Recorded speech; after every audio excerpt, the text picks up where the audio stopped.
Hi and welcome to this episode of the Discourse Collective. Welcome to our regular watchers and hello if you're new to this channel. We are very glad to have you with us.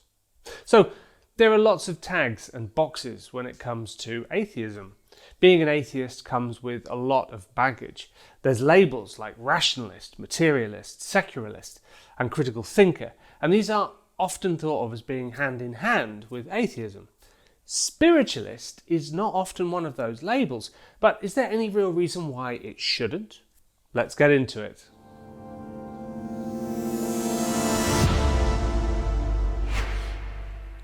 Now, is there anything actually stopping an atheist from being spiritual? Is it hypocritical? Do we lessen our claim to logic by seeking these types of experiences? Now, right away, we're going to have to separate the idea of God and spirit. Now, in the Roman language, the words for spirit and breath were often very tightly linked. It was often used as a metaphor for life, but it wasn't used exclusively to have any connection with a soul. It was Christianity that was instrumental in linking the idea of soul and spirit, whereas the Old Testament doesn't really make this link between the spirit and the soul. The New Testament does. Now, culturally, then, most Western civilizations have been kind of accustomed to a semi-permanent link between spirit and religion. This is perhaps why atheists have been hesitant to open themselves to concepts that kind of enshrine spirituality as a core aspect of their nature. But, as we'll see, I don't really think it has to be like that.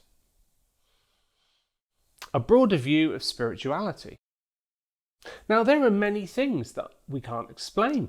The start of the universe is a good example. We recently did a video of that. I'll put a link above.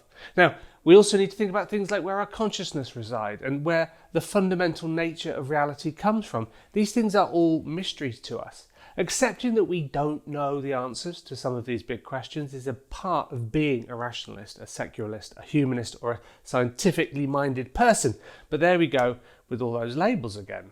Now, as we've seen, perhaps it's this link between spirit and soul that atheists find difficult. Hard materialists like myself, who also sometimes struggle with the idea that there is something more than the physical. But it's here that we must remember to be humble. We don't know everything, far from it. It's here that spiritualism can be vital in seeking answers to the most intangible questions of these kind. Now, these answers won't be the answers of science. This will be the type of answers that, if looked at in the right light, give us another type of truth. Accepting this concept of the unknown, embracing it even, isn't something that atheists get much of a chance to do. Most atheists that I know spend most of their time looking for answers, collecting data, trying to find evidence for things, whereas most theists I know spend far more time in a mode of more acceptance and wonderment. Attending church is a very good illustration of this. Now, it's done to take the brakes off everyday life and allows the mind to centre on the internal, the unknowable, the mysteries of what it is to be human. Atheists don't normally have an analogue for this, certainly not in an everyday sense. It's something that we might do, but it's not something we have built in. A concept clearly and intelligently explained very well by a video done by Alain de Botton, who I will link to in the description. Now, it's no wonder then that many atheists are finding new ways to emulate this spiritual experience. From the Atheist Sunday Assembly through to mindfulness, meditation and yoga, people are finding new ways, or sometimes old ways, to connect to that unknown. I read a fantastic account recently of how Elsa Piper found her own way on this journey in a book called Sinning Across Spain. And again, I'll put a link to that below in case you want to read it. But let's be clear. Accepting spirituality is not the same thing as accepting a God.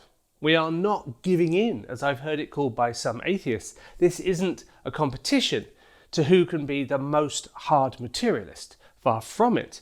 There are plenty of examples where spiritual practices can offer real, demonstrable, positive effects.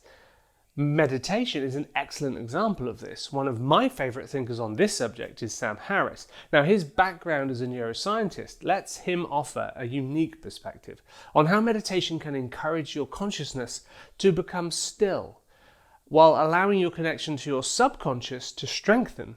Now, this is an important part of genuine mental health, as well as informing us greatly on the subject of free will, which is another subject that's close to my heart. Again, we've done a video on that. Now, this enhanced connection between your consciousness and the subconsciousness allows those that practice meditation to experience sensations that they just don't get in any other way.